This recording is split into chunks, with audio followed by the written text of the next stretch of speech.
Eu quero trazer uma palavra aqui que tem mexido com o meu coração. Tudo que Deus trata comigo, eu creio que Ele vai tratar com vocês. Não é verdade? Né? Com vocês. Portanto, aqueles que se haviam reunido perguntaram-lhe: Senhor Jesus, tu restaurarás neste tempo o reino de Israel? E ele disse-lhes: Não pertence a vocês saberem os tempos ou as estações que o Pai estabeleceu pelo seu próprio poder, mas recebereis poder quando vier sobre vós o Espírito Santo, e sereis minhas testemunhas tanto em Jerusalém como em toda a Judéia e Samaria e até a última parte da terra.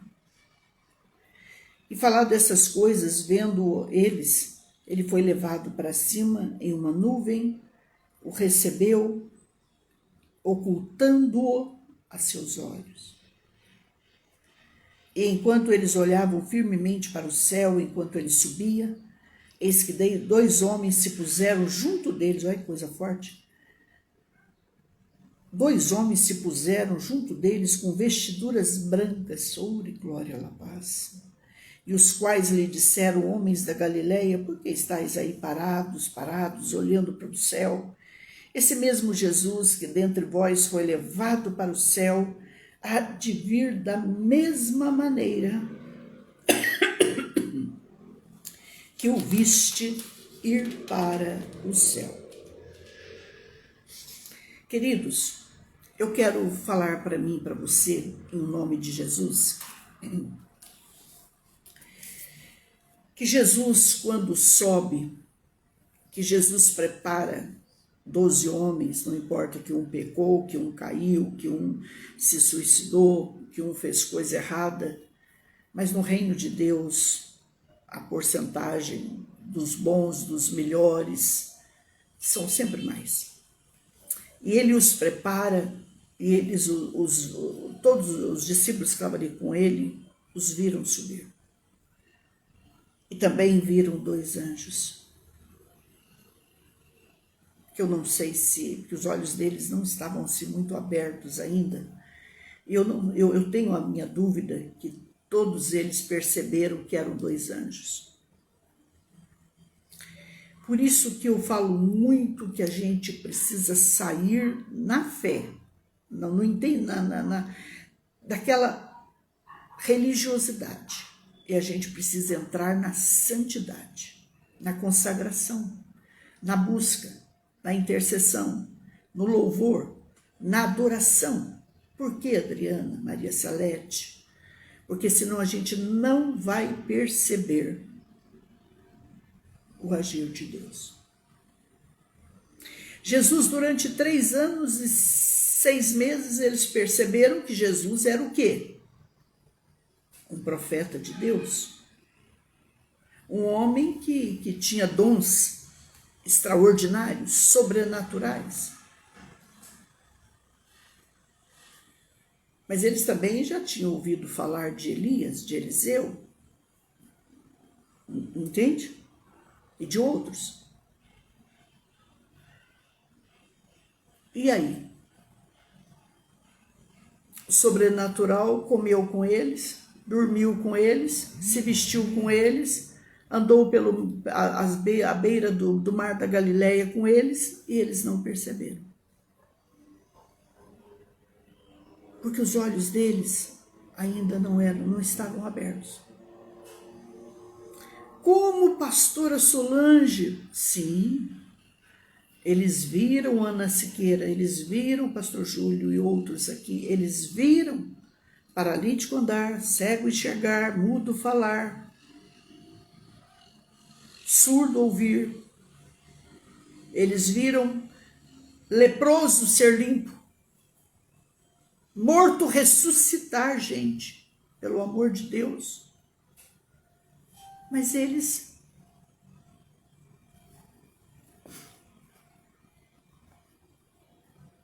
não perceberam. Eles não perceberam. Então, a primeira coisa que eu digo para você entrar no sobrenatural, saia do natural. Saia do comum. Saia. Por favor, saia. Saia daquela liturgia do passado. Saia de tudo, de muita coisa, não tudo, mas de muita coisa que você aprendeu e que não parece, mas você ainda pratica. Ontem eu falei para um pastor, com todo carinho e respeito. Eu disse, pastor, você só trocou a placa de igreja, da igreja. Porque o resto você continua fazendo a mesma coisa, pastor. Quanto tempo você ora por dia? Ah, eu oro 15 minutos, 20, meia hora, 1 hora, quando dá. Então é mais ou menos isso. Os mesmos dias de culto, os mesmos horários, as mesmas coisas. Não, gente, põe sala da presença, põe buscando a presença, deixa o povo louvar, deixa o povo adorar, deixa o povo chorar, porque a palavra, o sobrenatural, ele mexe com a gente. Ele incomoda, ele trabalha, ele cura, ele liberta, ele nos tira desse egoísmo, desse ciúminho, dessa invejinha.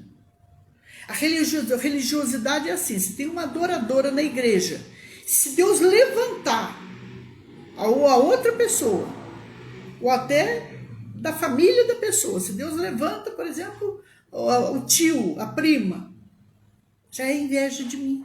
Por quê? Porque a pessoa pensa assim, porque ela entende que só ela pode, só ele é o cara. Amanhã eu vou estar falando sobre isso.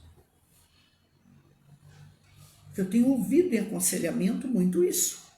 Isso é religiosidade barata, antiga, velha, arcaica. Deus usa todos, filhos. Deus usa quem Ele quer. Deus usa uma criança. Deus usa um bebê, gente, pelo amor de Deus. Muitas vezes Deus está usando um menino, como eu falei para alguém esses dias. Deus está usando o seu filho para falar com você e você não está percebendo. Não, porque eu acho que Jesus tem que descer aqui, Jesus tem que se transfigurar diante de mim, pastora, o céu tem que descer. Enxergue o sobrenatural nas coisas mais pequenininhas que existe, nas coisas mais simples, nas coisas mais humildes. Gente, quem não é fiel no pouco, Deus não coloca no muito. Vai viver essa vida de necessidade, de mentira, de coisa errada, de coisa oculta. A Bíblia diz que quem encobre o seu pecado jamais prosperará. Já estudaram isso? Quem oculta o seu pecado, quem encobre, o salmista fala encobre, o seu pecado jamais prosperará. E outra coisa, uma pessoa que vive em pecado, ela só se relaciona com gente da mesma cabeça, do mesmo linguajar, da mesma estirpe. Por isso que eu digo para mim e para vocês, pastora, eu quero ser o que eu nunca fui, eu quero chegar aonde eu nunca cheguei, eu quero fazer para esse Deus o que eu nunca fiz. Deus vai te tirar de lugares. Deus vai te tirar de perto de pessoas. Deus vai te tirar de situações. Deus vai te tirar de conselhos errados.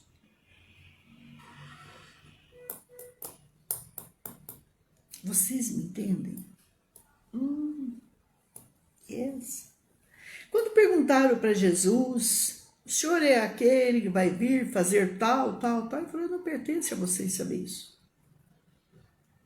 Não é para vocês saberem isso ou aquilo agora. Eu quero que vocês entendam, eu quero que vocês sejam meus testemunhos, minhas testemunhas. Entende, pastora Cleide? Marlúcia Duarte, Deus te abençoe, filho. Maria Luísa, Deus está procurando homens e mulheres que sejam exemplos. Porque de maus exemplos, Deus já tem muito. Vocês concordam comigo, filhos amados? Não estou falando para ninguém, não, estou falando para mim. A Bíblia diz que aquele que está de pé, em pé, vigie para que não caia. Então, o que eu e você precisamos fazer? A Bíblia diz que o Senhor falou para eles: ficai em Jerusalém, até que do alto sejais revestidos de poder. Onde é a tua Jerusalém? Fica. Outra coisa, a Bíblia diz que eles estavam em jejum e oração. Antes de ontem, eu não sei que dia que eu estava vendo o testemunho de um menino que eu gosto muito dele, o Rodrigo. Eu tenho o Rodrigo até como um filho meu, nem sei o porquê. E aí, falaram para ele assim: como é que o sobrenatural veio e te possuiu dessa maneira que Deus usa com cura divina, com libertação, com coisas extraordinárias? Ele disse: olha, gente, eu sou pai, sou marido, tenho que levar a criança na escola, tenho que trazer, tenho que ajudar minha esposa a limpar a casa. Quer dizer, eu fiz o jejum, gente, trabalhando ali dentro, fora. Mas no terceiro dia de jejum, diz que Deus o visitou de uma maneira sobrenatural.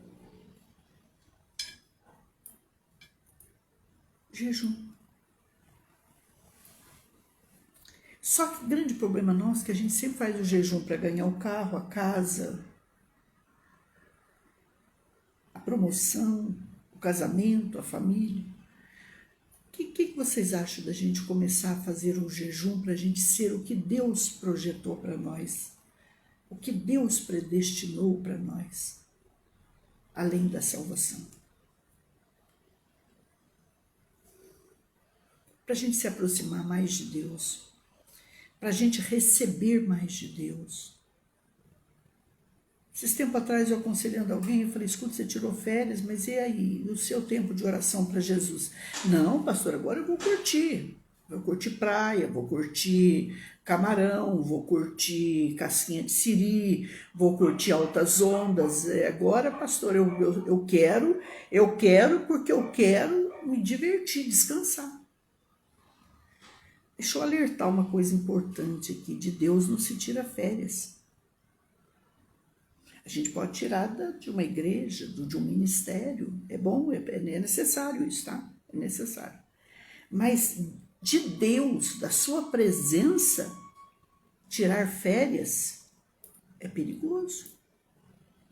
Ficar um dia, se eu ficar um dia sem orar, eu fico perturbadíssimo. Pergunta pra minha filha se ela aguenta eu aqui.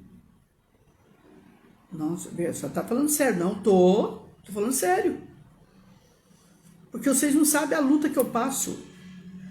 Agora Deus ainda está abrindo a minha visão, irmãos. Uma pessoa mente para mim, Deus revela para mim as coisas. Eu ponho as mãos, começo a orar assim, e Deus começa a me revelar. E eu não posso agir. Então eu sei se uma pessoa está falando de mim, está contra mim, está fofocando contra mim, está discordando, entendeu? Não, está mentindo. Eu estou chegando a um nível pequeno já do sobrenatural, mas eu estou chegando, como vocês.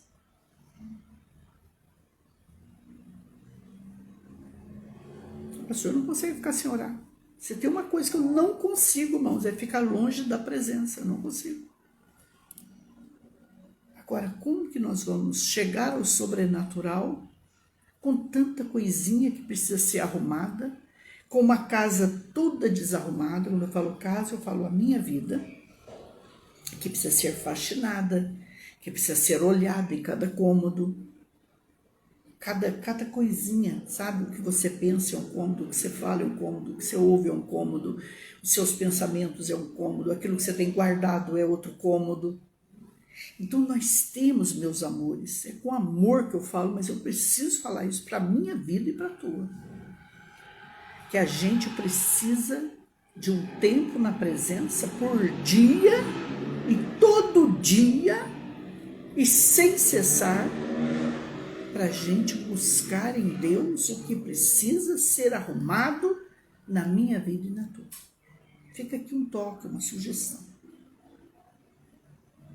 Porque Jesus está às portas, filhos.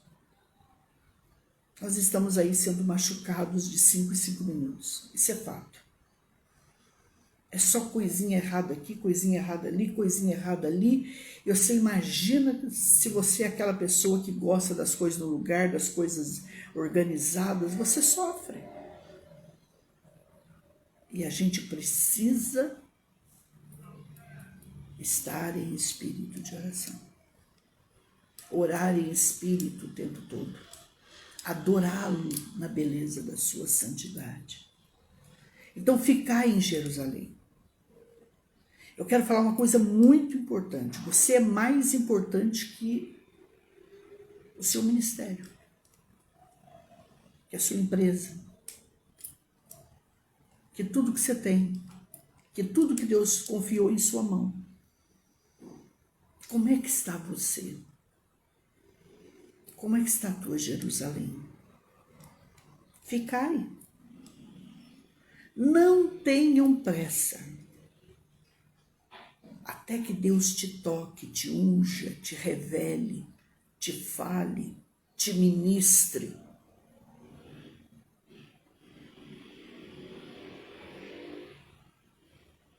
Porque, gente, se você buscar o sobrenatural, aí você vai dizer, mas ele demora muito. Não demora, pastora. Ele demora o tempo que eu demorar e você demorar para ser o que Deus quer que você seja. Isso é fato, né? Porque tem coisas que a gente resiste em entregar e não provém de Deus.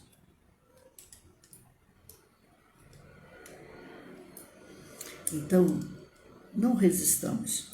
Não vamos resistir, eu e você. Vamos usar essa inteligência linda que Deus nos deu, essa capacidade de raciocinar, esse espírito de discernimento que nos faz discernir entre o bem e o mal. Né, Márcia? Seu nome é linda, beijo. Olga. Que nos faz discernir entre o bem e o mal. Gente, ouça essa palavra mais uma vez hoje. Escuta o que eu estou te falando. Põe um fone no ouvido e vai trabalhando e vai ouvindo, aprende isso. E depois compartilha. O sobrenatural vai demorar o tempo que eu e você demorarmos para sermos o que Deus quer que sejamos. Isso é fato. O que a palavra do Senhor nos ensina? Se hoje ouvirdes a voz do Espírito, não endureçais o vosso coração. Porque tudo aquilo que você endurecer, presta muita atenção, ele vai criar raiz, ele vai criar calo, ele vai criar crosta. E aí você não vai conseguir, você vai ter uma dificuldade. Presta muita atenção. Ficar em Jerusalém. E eles ficaram, aquelas 120 pessoas ficaram. Por que Deus demorou o Pentecoste para vir 50 dias?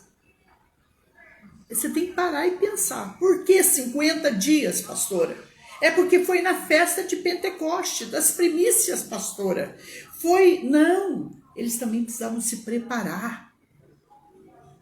Tudo exige preparação.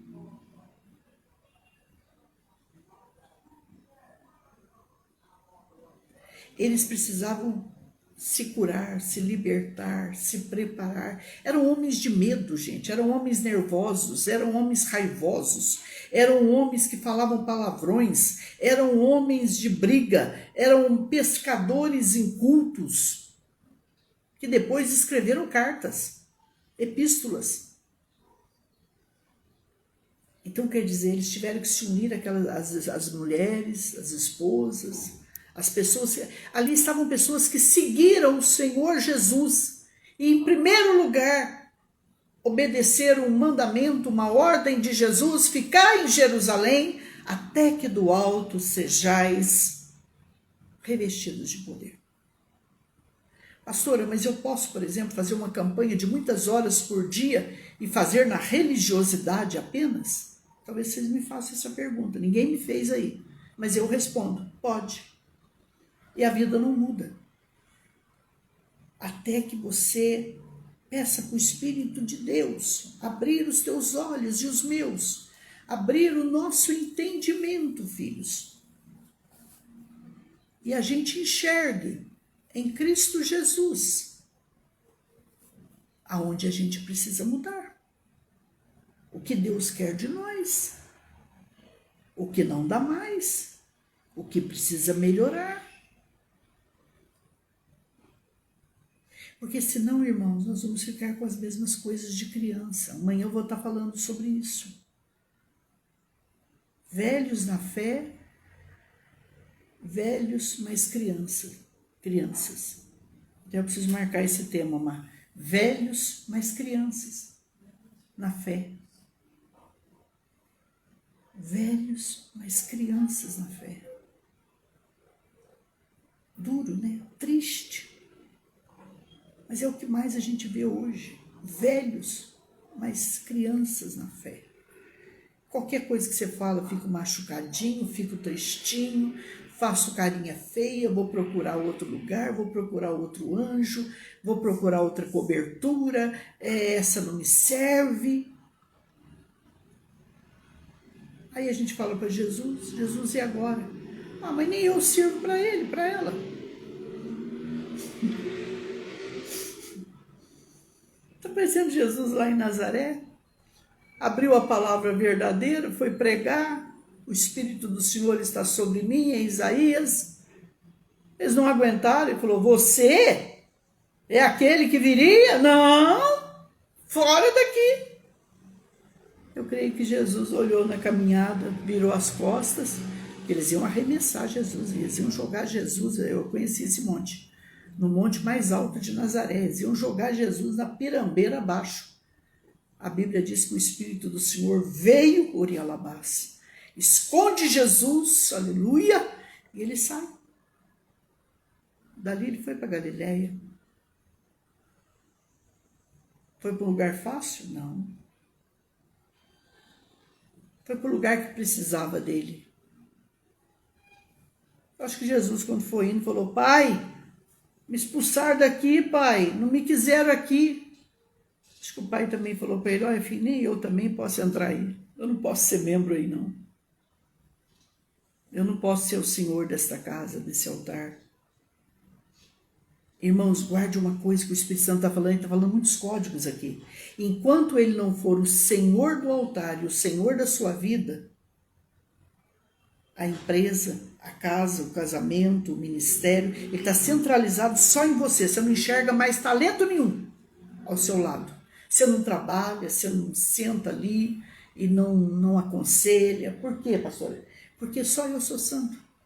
Enquanto só eu for santo, eu não enxergo outros santos e Deus não pode usar outros santos, porque se ele se levantar outros santos e os usar, é inveja de mim, é ciúminho de mim, tirou o que é meu, mexeu no que é meu. Entendeu? Não. O mundo hoje está cheio de celebridade. O mundo eclesiástico hoje está cheio de idolatria. Ah, não, senhora, pastor, eu não tenho nenhum Deus, não. Eu não adoro nada que a senhora possa falar aqui ou pensar. Adora homens. Adora mulheres. Adora cantores. Adora pregadores. Adora, gente. Adoramos. Sim. Adora. Adora. Esse é o cara. Aquele ali é o cara. Não, gente. O cara é ele, Urialabai, o show. Dá glória para ele, gente. Dá glória para ele nesse momento. Ele é o cara, Jesus é o cara, o Espírito Santo é que é o cara. Uri, glória, la paz. Não há outro além dele. Uri, oxba. O resto é poeira. Me perdoe falar assim. O resto é quem ele quer usar. O resto são apenas instrumentos. E olhe que tem mais instrumento bom do que ruim. Tem mais instrumento abençoado que não. Tem mais instrumentos ungidos que não. Mas Deus usa quem Ele quer. Deus pode usar um bebezinho para te falar algo. Deus pode usar uma flor para te falar algo. Deus pode te usar uma música, até secular, como alguém falou para mim esses dias. Pastor, eu precisava de uma resposta. Daqui a pouco eu ouvi uma música que não tem nada a ver com nós, com a gente, mas naquele momento Deus falou comigo, me deu a resposta que eu precisava. Andando na rua. Deus age como Ele quer, da forma que Ele quer, no lugar que Ele quer, usando quem Ele quer. Aleluia! Uri a paz. Fica em Jerusalém. Primeiro cuida de ti. Você tem que estar bem. Porque você estando bem, atraindo a presença, tendo a presença, essa presença através de você vai atrair tudo que você precisa. E quando você tem a presença, você não perde a oportunidade. Você não perde o milagre. Pastora, mas eu tenho a presença. Então não se distraia. Porque quem é de Deus não se distrai. Você não pode dormir com o olho da cobra. Você dorme debaixo dos olhos do Senhor Espírito Santo de Deus. A palavra é essa. Pense nisso hoje.